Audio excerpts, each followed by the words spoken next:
नमस्कार दोस्तों, स्वागत है आप सब लोगों का आरपीएससी एग्जाम्स यूट्यूब चैनल पर। साथियों, आज अपन बुद्धि के टॉपिक के जितने भी प्रश्न आए हुए हैं सारे के सारे प्रश्न आज के इस वीडियो में करेंगे। और साथियों, बुद्धि के इस टॉपिक से काफ़ी सारे प्रश्न सभी टेट एग्जाम में आते हैं, हर बार आते हैं, हर वर्ष आते हैं। जो भी मतलब इम्पोर्टेंट प्रश्न हैं वो सारे के सारे इस वीडियो में लिए गए हैं।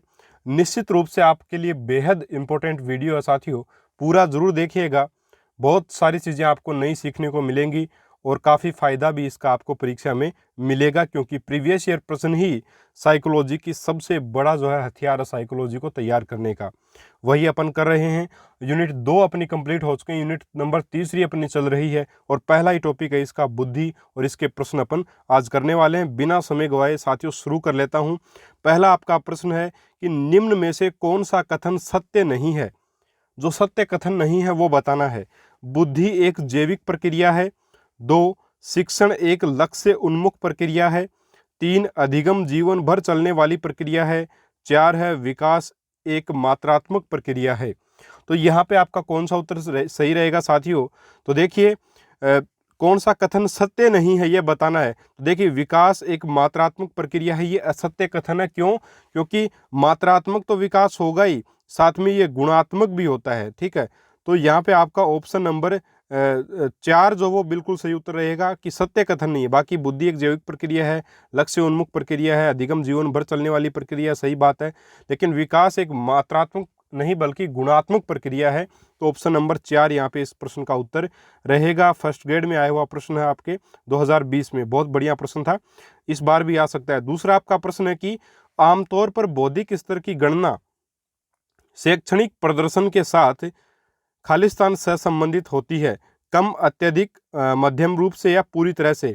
तो देखिए, आमतौर पर बौद्धिक स्तर की गणना जो है वो शैक्षणिक प्रदर्शन के साथ किस प्रकार संबंधित है, यानी कि पढ़ाई और जो बुद्धि का वो संबंध क्या है वो यहाँ पे आपको बताना है कि अपन शिक्षा में कैसा प्रदर्शन कर रहे हैं और इस चीज़ का इस चीज़ का मतलब शिक्षा में अपना जो प्रदर्शन है उसका अपनी बुद्धि से क्या संबंध है। तो काफ़ी सारा संबंध है, अत्यधिक यहाँ पे आंसर आपका रहेगा। ठीक है, एमपी टेट का प्रश्न है। अगला तीसरा प्रश्न है कि सभी मनुष्यों के बीच बुद्धि का वितरण खालिस्तान नहीं है, मध्यम, समान, उपयुक्त या एक जैसा। तो साथियों, यहाँ पे जो आपका उत्तर रहेगा वो रहेगा आपका दूसरा ऑप्शन यानी समान। ठीक है, वैसे सभी मनुष्यों के बीच बुद्धि का जो वितरण है वो आपका समान नहीं है। ठीक है, एक जैसा नहीं है, ये भी बात ठीक है। लेकिन यहाँ पे ऑप्शन नंबर दोनों ही ऑप्शन में आए थे, तो दोनों ऑप्शन यहाँ पे बिल्कुल आपके सही होने चाहिए। एक जैसा और समान एक ही बात है। तो बुद्धि का जो वितरण निश्चित रूप से अलग अलग होता है प्रत्येक व्यक्ति में।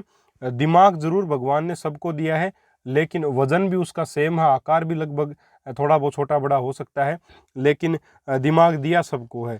ठीक है, लेकिन बुद्धि में साथियों, इंटेलिजेंस में फर्क जरूर होता है। अगला आपका प्रश्न है कि बुद्धि लब्धि है।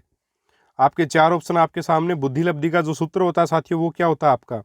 इसका सूत्र होता है मानसिक आयु बटा शारीरिक आयु, मानसिक आयु बटा शारीरिक आयु, और गुणा में कितना आ जाएगा आपका 100 आता है साथियों। ये होता है आपकी बुद्धि लब्धि का सूत्र। तो यहाँ पे अपन देखेंगे तो ऑप्शन नंबर कौन सा आपका सही रहेगा? ऑप्शन 3 निश्चित रूप से यहाँ पे सही आंसर रहेगा कि मानसिक आयु गुणा 100 और बटा में कितना आ जाएगा, शारीरिक आयु आ जाएगा। ये आपकी बुद्धि लब्धि यानी IQ रहेगा। ठीक है साथियों, चलिए आपका 5वां प्रश्न है कि निम्न में से कौन सा उच्च बुद्धि का संकेत है?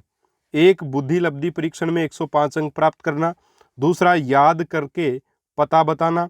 3, समान गलतियों को किसी कार्य के पश्चात पृष्ठ पोषण का अवसर मिलने पर दोबारा नहीं करना। 4 है उच्च श्रेणी प्राप्तांक प्राप्त करना। तो देखिए साथियों, यहाँ पे उच्च बुद्धि का संकेत क्या है? सॉरी, उच्च बुद्धि का संकेत ये है कि समान गलतियों को किसी कार्य के पश्चात पृष्ठ पोषण का मतलब होता है कि एक प्रकार से गलतियां जो अपन ने की हैं उनका सुधार अपना करवा दिया जाए, उनको अपन कैसे ठीक करें ये अपने को बता दिया जाए। ठीक है, और फिर उस प्रकार की गलतियों को फिर दोबारा कभी नहीं दोहराना। ये आपका होता है उच्च बुद्धि का संकेत, यानी उसने जबरदस्त पकड़ कर ली उस चीज़ पे, अब वो वैसी दोबारा नहीं करेगा गलती। तो ऑप्शन नंबर 3 यहाँ पे आपका सही रहेगा, यही उच्च बुद्धि का संकेत है। ऑप्शन नंबर 3 सही रहेगा। ठीक है साथियों, और ये प्रश्न है आपके आरपीएससी सेकंड ग्रेड 2018 के पेपर का देखिए साथियों, जो अभी लेटेस्ट प्रश्न आ रहे हैं वो आपके आ सकते हैं, इसलिए ये प्रश्न जो है जो सीरीज अपनी चल रही है इस सीरीज को पूरा कर लीजिएगा प्रत्येक टॉपिक के लिए, क्योंकि बहुत इंपॉर्टेंट आप लोगों के लिए रहेगी। छठा आपका प्रश्न है कि मानसिक आयु की अवधारणा को विकसित किया था स्टर्न ने, केटल ने, बिने ने या ट्रमन ने। साथियों मानसिक आयु की अवधारणा को जो वो किसने विकसित किया था, तो यहाँ पे आपका उत्तर रहेगा साथियों बिने ने।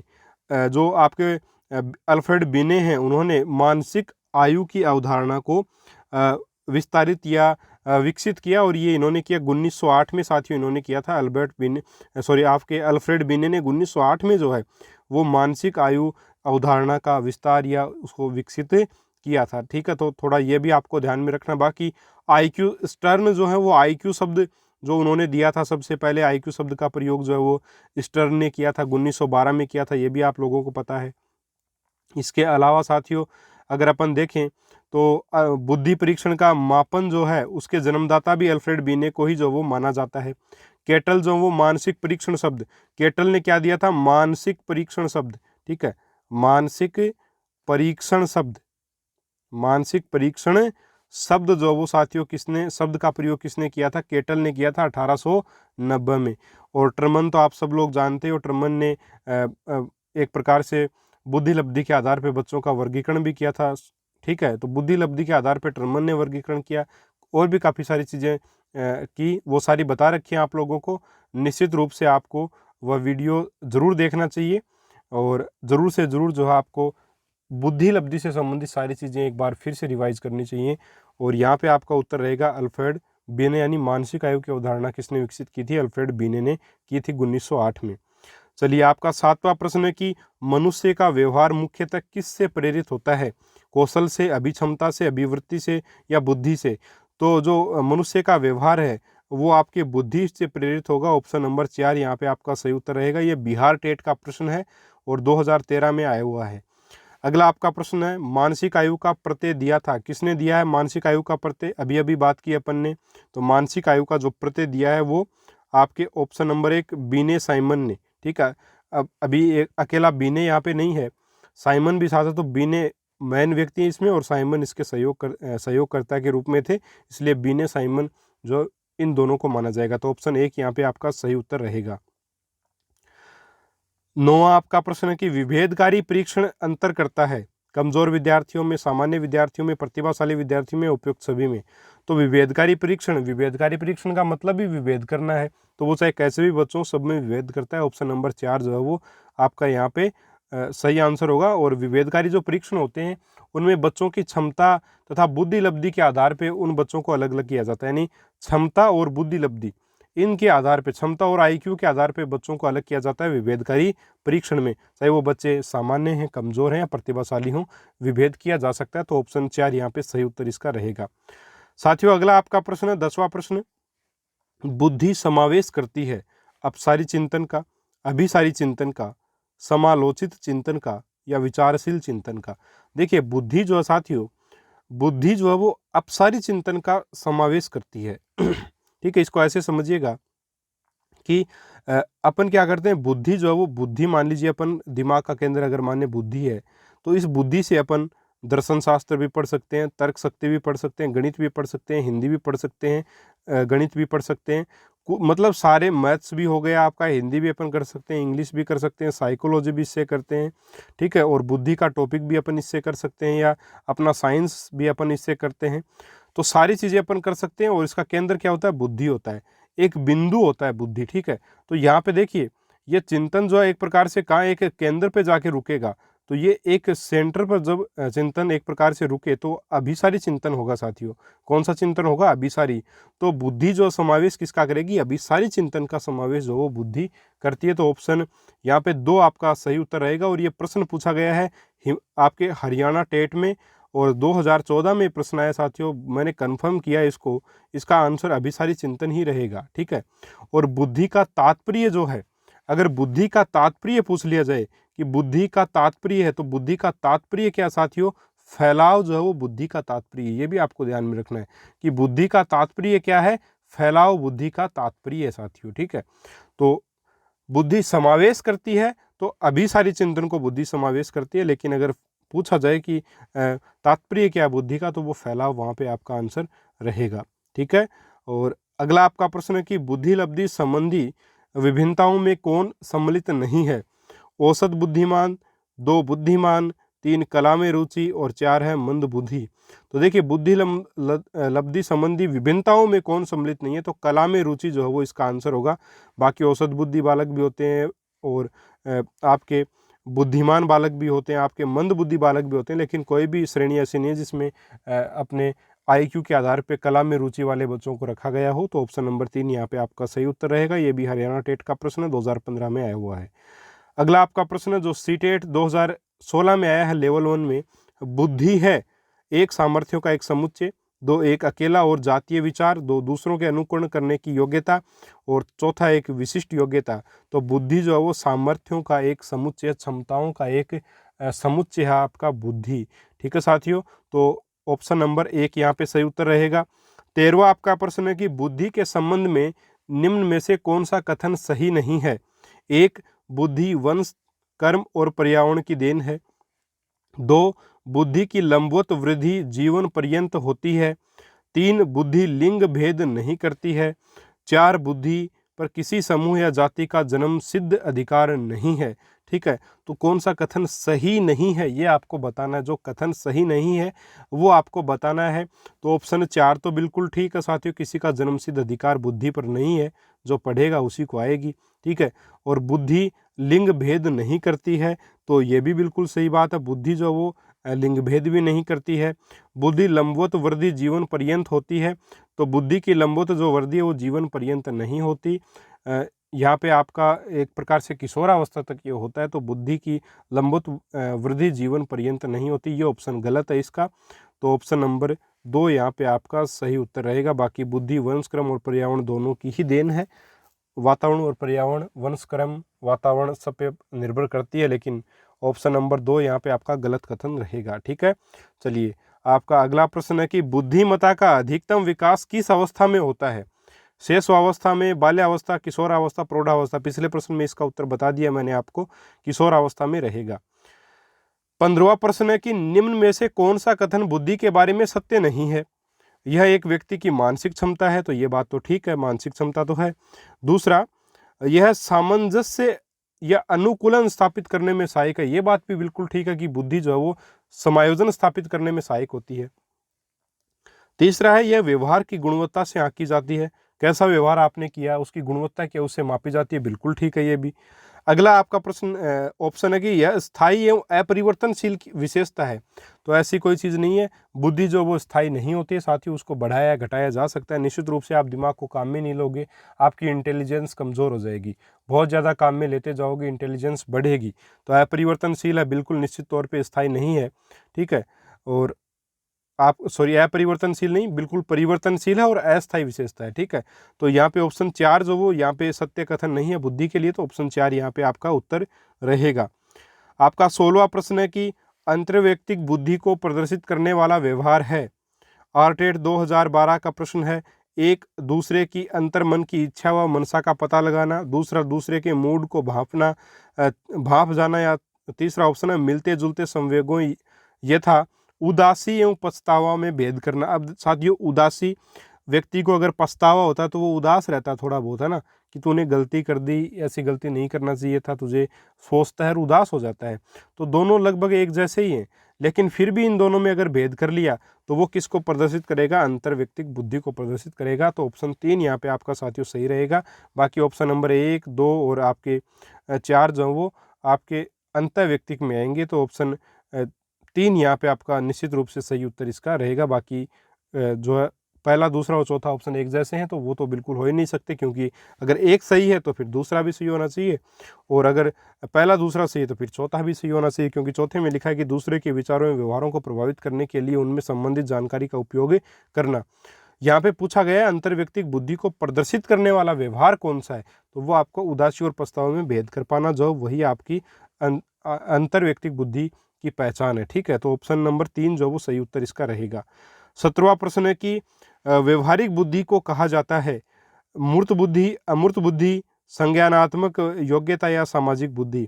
तो देखिए साथियों, थॉर्नडाइक नाम के एक वैज्ञानिक है, सॉरी मनोवैज्ञानिक है थॉर्नडाइक, और थॉर्नडाइक और इनके साथ इनके सहयोगी थे गेरेट। थॉर्नडाइक और गेरेट ने जो है एक बुद्धि के प्रकार बताए थे, 3 प्रकार। पहला अपना प्रकार था उसमें मूर्त बुद्धि, और दूसरा आपका प्रकार था अमूर्त बुद्धि, ठीक है। दूसरा प्रकार क्या बताया, अमूर्त बुद्धि बताया साथियों। और तीसरा जो आपका प्रकार बताया वो बताया आपकी सामाजिक बुद्धि। तीसरा प्रकार किसको बताया, सामाजिक बुद्धि को तीसरा प्रकार बताया। अब देखिए साथियों, जो आपकी सामाजिक बुद्धि है उसमें आपके जैसे मंत्री, व्यवसायी जो है समाज में समायोजन स्थापित करने में जो मदद करती है वही सामाजिक बुद्धि होती है अपनी। अमूर्त बुद्धि यानी कि इसका संबंध पुस्तकीय ज्ञान से होता है एक प्रकार से, जैसे लेखक हैं आपके और कवि वगैरह हैं, शिक्षक वगैरह हैं, वो सारे अमूर्त बुद्धि वाले व्यक्ति होते हैं। और वहीं बात करें मूर्त बुद्धि वालों की तो मतलब जो मूर्त बुद्धि है साथियों, ये आपके संबंध होती है जैसे कोई व्यक्ति, कोई मिस्त्री है, जैसे कोई कुशल कारीगर है, मतलब हाथ का काम जिसको आता है, मैकेनिक है कोई, है ना, मिस्त्री है, ये सारे के सारे मूर्त बुद्धि में आएंगे। अब देखिए साथियों, मूर्त बुद्धि जो है उसको अपन व्यवहारिक बुद्धि भी बोलते हैं, क्योंकि इसमें व्यवहार कार्य किया जाएगा। इसमें भाई मिस्त्री है वो कार्य ही करेगा इसमें निश्चित रूप से। तो ये आपका जो व्यवहारिक बुद्धि है, मूर्त बुद्धि जो है उसको व्यवहारिक बुद्धि भी साथियों कहा जाता है। इसके अलावा इसको व्यवहारिक बुद्धि के अलावा यांत्रिक बुद्धि भी साथियों कहा जाता है। क्या कहा जाता है, यांत्रिक बुद्धि भी इसको साथियों कहा जाता है। इसके अलावा बात करें, यांत्रिक बुद्धि भी इसको बोलते हैं, सॉरी, हाँ, यांत्रिक बुद्धि, व्यवहारिक बुद्धि और मूर्त बुद्धि, तो ये सारे के सारे एक ही चीज़ है। तो ध्यान रखिएगा, यहाँ पे ऑप्शन नंबर 1 जो वो सही उत्तर इसका रहेगा। चलिए आपका अगला प्रश्न है, बुद्धिमत्ता तीव्रतर विकास से जुड़ी है, यानी कि खालिस्तान बुद्धिमत्ता तीव्रतर विकास से जुड़ी, यानी कौन सी बुद्धिमत्ता तीव्रतर विकास से जुड़ी है। ऑप्शन 1 कोई बुद्धि नहीं, ऑप्शन 2 मध्यम बुद्धि, ऑप्शन 3 उच्च बुद्धि, और 4 मंद बुद्धि। तो मंद और मध्यम तो तीव्रतर विकास से नहीं जुड़ेंगे, आपके उच्च बुद्धि जो है, उच्च बुद्धिमत्ता, ठीक है, उच्च बुद्धिमत्ता जो है वही आपकी तीव्रतर विकास से जुड़ी होती है। तो ऑप्शन 3 यहाँ पे आपका निश्चित रूप से सही उत्तर रहेगा। 19वां आपका प्रश्न है कि खालिस्तान विकास के विभिन्न पहलुओं में मंदता से जुड़ी है। मध्यम बुद्धि, कोई बुद्धि नहीं, तीसरा उच्च बुद्धि, और चौथा मंद बुद्धि।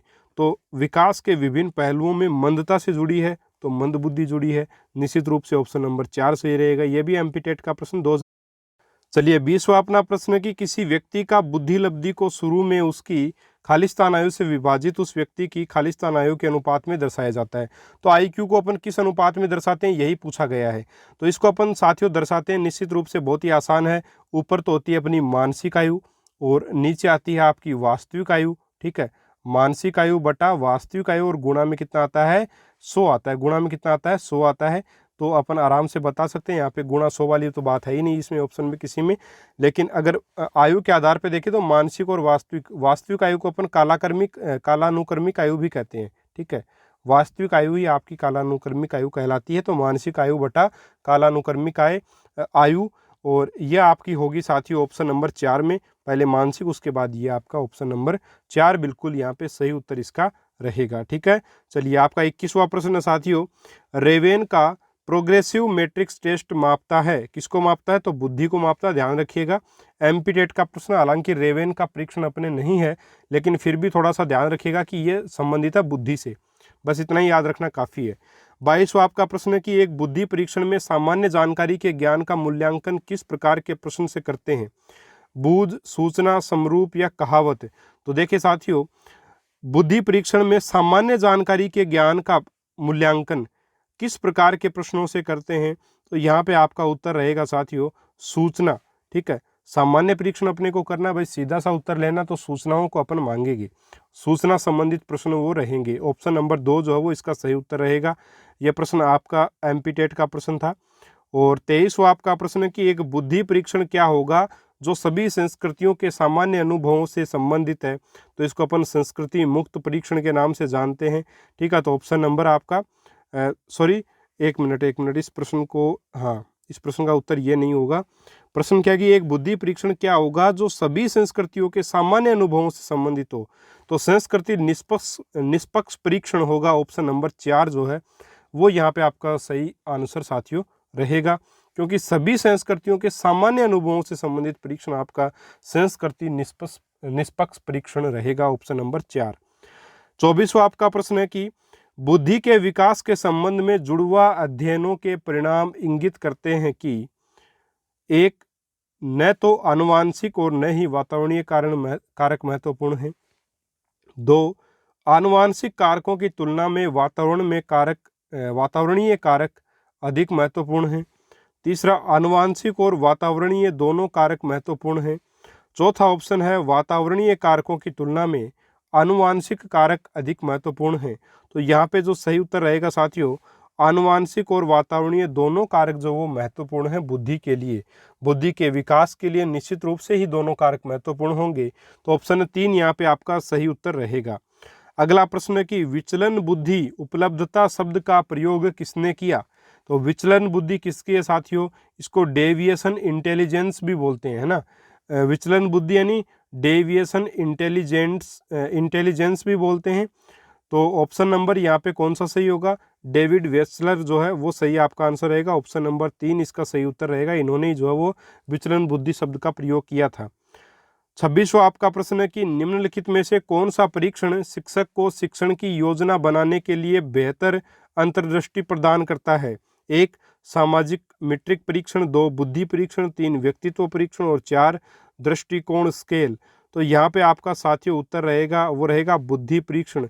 निम्न में से कौन सा परीक्षण ऐसा जो शिक्षक को शिक्षण की योजना बनाने के लिए बेहतर अंतर्दृष्टि प्रदान करेगा, तो वो आपका बुद्धि परीक्षण है। बच्चे में किस बच्चे का बुद्धि स्तर कैसा है, पूरी क्लास का बुद्धि स्तर अपने को पता चलेगा बुद्धि परीक्षण से। और उसके बाद में अगर अपन पाठ योजना बनाएं या शिक्षण की योजना बनाएं तो निश्चित रूप से वो प्रभावी रहेगी। तो ऑप्शन नंबर 2 जो वो आपका सही उत्तर रहेगा। ठीक है साथियों। 27वां प्रश्न की मानव अभिवृद्धि निम्नलिखित में से किन कारकों पर निर्भर करती है। आनुवांशिकता, भोजन, अंतःस्रावी ग्रंथियां या ये सभी। तो मानव की जो अभिवृद्धि या वृद्धि है वो किसके ऊपर निर्भर करती है, वो आपकी निर्भर करेगी सब स्रोतों पे। आनुवांशिकता पर भी करती है, भोजन पर भी करती है, अंतःस्रावी ग्रंथियों पर भी होगी। ऑप्शन नंबर 4 यहाँ पे आपका सही उत्तर साथियों रहेगा। ठीक है। चलिए 28वां आपका प्रश्न है कि किस मनोवैज्ञानिक के अनुसार बुद्धिमान व्यक्तियों के पूर्वज भी बुद्धिमान हो सकते हैं, हो सकती हैं नहीं हो सकते हैं। ठीक है। गाल्टन, वाटसन, बोरिंग तथा वुडवर्थ। देखिए साथियों, गाल्टन जो थे मनोवैज्ञानिक थे जिन्होंने ये बोला था कि अगर पूर्वज जो है बुद्धिमान है तो जो है वो उनके द्वारा जो संतति आई है वो भी बुद्धिमान होगी। तो बुद्धिमान व्यक्तियों के पूर्वज भी बुद्धिमान हो सकते हैं, ऐसा किसका मानना है, यह गाल्टन का मानना। ऑप्शन नंबर 1 जो वो सही उत्तर इसका रहेगा। साथियों अपना 29वां प्रश्न है, बुद्धि में व्यक्तिक भेदों का कारण यह है। 1, केवल परिवेश के कारण, 2, केवल आनुवांशिक के कारण, तीसरा ऑप्शन आनुवांशिक और आर्थिक कारण, और चौथा है आनुवांशिक और परिवेशीय कारण। तो बुद्धि में व्यक्तिक भेदों का कारण है आनुवांशिक भी होता है भाई, व्यक्तिक में आनुवांशिक आएगा, और परिवेश भी सबका अलग अलग ही होता है तो परिवेश या वातावरणीय कारक भी आएगा। तो ऑप्शन नंबर 4 यहाँ पे आपका सही उत्तर हो जाएगा। और साथियों बुद्धि से संबंधित 29 प्रश्न इस वीडियो में लिए गए हैं। बुद्धि के सिद्धांतों से संबंधित भी प्रश्न मैं लूँगा आपके, और भी ढेर सारे प्रश्न बुद्धि से संबंधित लिए जाएंगे। ठीक है साथियों। तो बुद्धि टॉपिक है उसको भी थोड़ा सा अपन 1-2 वीडियो में चलाएंगे ताकि आपको अच्छे से समझ आ जाए और जितने भी बुद्धि से प्रश्न आए हुए हैं सारे हो जाएं।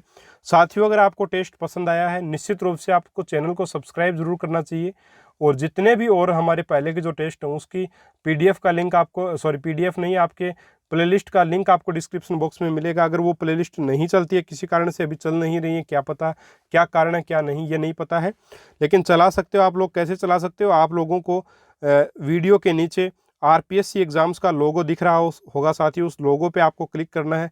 लोगो पे क्लिक करते ही आपके मोबाइल पर इस प्रकार से आपका मोबाइल है तो इसमें इधर जो है आपके यूट्यूब के ऊपर या तो होम बटन लिखा मिलेगा आपको, यहाँ पर आपको साथियों मिलेगा, इसके बाद में वीडियोज़ का ऑप्शन, वीडियोज़ नाम लिखा, यहाँ आपको प्लेलिस्ट नाम लिखा मिलेगा और यहाँ कम्युनिटी टैब नाम लिखेगा। तो तीसरा जो ऑप्शन आपका है प्लेलिस्ट वाला, ठीक है, उस पर आपको क्लिक कर देना है। प्लेलिस्ट पर जैसे ही क्लिक करेंगे तो आप जितने भी सब्जेक्ट के प्लेलिस्ट मैंने बना रखी हैं, जो प्लेलिस्ट सारी यहाँ पे आ जाएंगी। जो भी प्लेलिस्ट आपको देखनी है उसके ऊपर आप क्लिक कर दीजिए, उसके सारे वीडियोज़ आपके सामने आ जाएंगे और किसी भी वीडियो को आप देख लीजिएगा। तो साइंस के टेस्ट हों वो भी शुरू कर रखे हैं, साइको के भी स्टार्ट हैं अपने, हिंदी के भी स्टार्ट हो चुके हैं और संस्कृत के टेस्ट भी स्टार्ट हो चुके हैं। तो निश्चित रूप से साथियों आपको फ़ायदा उठाना चाहिए और आज 9 बजे आने वाले गणित विज्ञान के टेस्ट को भी आप ज़रूर से ज़रूर करें। बहुत शानदार टेस्ट आप लोगों के लिए रहेगा। और मिलेंगे साथियों अपन अगले वीडियो में एक और शानदार टॉपिक के साथ और शानदार महत्वपूर्ण प्रश्नों के साथ जो पूर्व परीक्षाओं में आए हुए हैं उनके साथ। तब तक के लिए नमस्कार, जय हिंद, जय भारत।